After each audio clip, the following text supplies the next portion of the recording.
are making is a potato bake, and so of course the first thing that I'm doing is cutting up some potatoes. I cut them into really thin slices, as you can see, and then also grabbed a large pot and put it over medium heat before adding in some vegan butter as well as plant-based milk. I also added in a whole heap of nutritional yeast as well as rice flour, followed by corn flour. Then I also added in some garlic powder as well as some salt.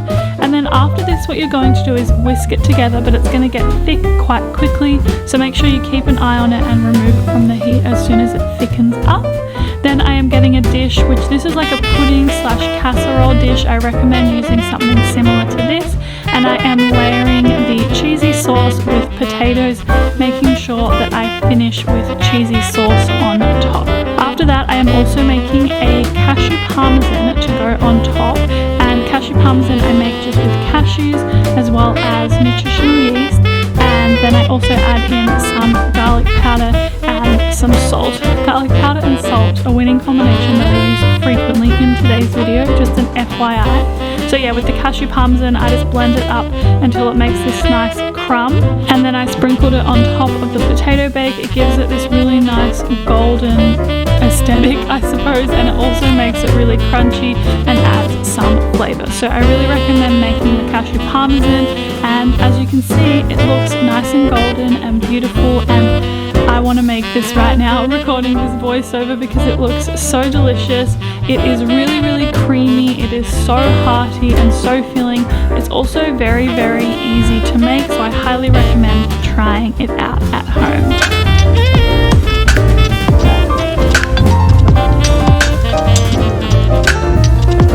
First of all, I chopped up a whole block of tofu into small cubes, put some olive oil as well as nutritional yeast and almond meal, followed by some garlic powder and some salt on the tofu, and then I mixed this all together until it was nice and well coated, put it onto a baking tray, and then I baked this tofu in the oven until it was crispy. This is something you can pre-prepare as well. Then in a bowl I put some rocket as well as fresh mint. I love fresh mint in a salad. Then I also added in some black rice, which I had pre-cooked and allowed it to cool down. This is a cold salad, so it definitely works better if you allow the black rice to cool. I added in some chopped raw almonds as well as my crispy tofu, which again was cold because I left it in the fridge overnight. And then I served this onto a big beautiful plate, and I'm actually so happy with how beautiful this looked. And then I also added some strawberries, but you could add cherry tomatoes or pomegranate seeds, something sweet. I feel like gives this exactly what it needs.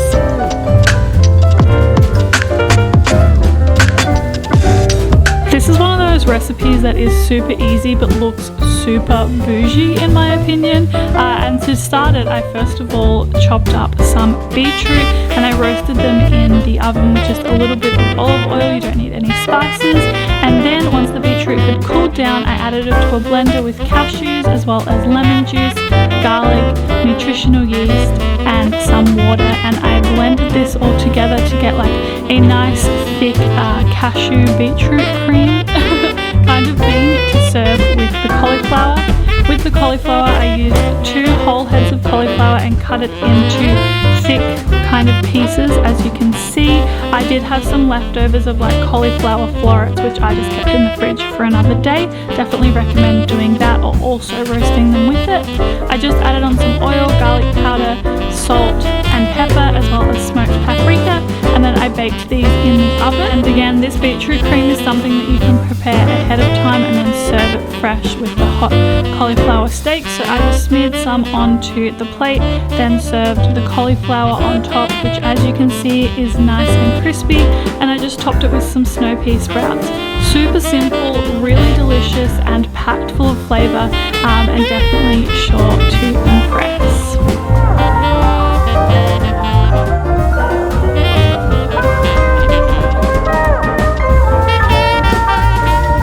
I've definitely saved the best till last here because this cob loaf is one of the best things I have ever made. And to make the filling, I first of all started with some soaked cashews, nutritional yeast, garlic, lemon, salt and water. I put this into a blender and blitzed it for quite a while until it was very smooth. Then I poured it into a large mixing bowl and I added in some spinach. This was frozen spinach which I had defrosted over the heat, which is what I recommend that you do. I then also added in some dill as well as some parsley, and then I also added in spring onions. You could add other herbs if you would like to. Here I also added vegan cheese, which is optional. You could also add in like vegan bacon bits and things like that if you would like to. Then I got myself a crispy cob loaf.